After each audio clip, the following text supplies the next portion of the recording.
नमस्कार मित्रांनो, मी तुमचा मित्र गणेश गुले. हा उबेरवाला कशी झक मारतो मी तुम्हाला सांगतो. आता 8 किलोमीटरला ₹210 देतोय. त्याचं कारण काय आहे माहिती आहे का? जे आपण मीटरप्रमाणे भाडं मारतोय ना, तर ते जास्त पैसे दाखवल्यामुळे आपण काय म्हणणार, "नको मीटर नको असंच चला." हा थोडे दिवस सवय लावणार आणि परत त्याची झक मारायची तो झक मारणार. तो बरोबर रेट कमी करणार. म्हणजे जे आता कस्टमर मीटरने येत आहेत, ते पण परत मीटरने येणार नाही. रेट कमी करणार आणि मग मीटरनं कोण येणार? कोणच नाही येणार ना, असं होणार. त्याच्यामुळे हा Uberवाला असं करतोय, की 8-10 किलोमीटरला 200 प्लस पैसे दाखवायचे आणि मग थोडे दिवस रिक्षावाले पण काय करतात, चला जास्त पैसे भेटतात, जाऊ काय होते.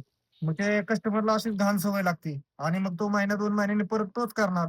तो परत रेट कमी करणार. मग कस्टमर आपल्याबरोबर बसणार का मीटरनं? नाही बसणार. तर मला सगळ्या रिक्षावाल्यांना एकच सांगायचंय, की बाबांनो तुम्ही असं करू नका.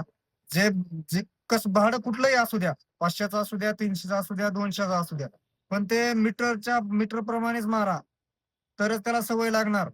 हां, जर तुम्ही आता थोड्या दिवसासाठी जर पैशाचा विचार करसाल, की 8 किलोमीटरला एवढे पैसे देतंय, 10 किलोमीटरला एवढे पैसे देतंय. आता तो जास्त पैसे दाखवतोय.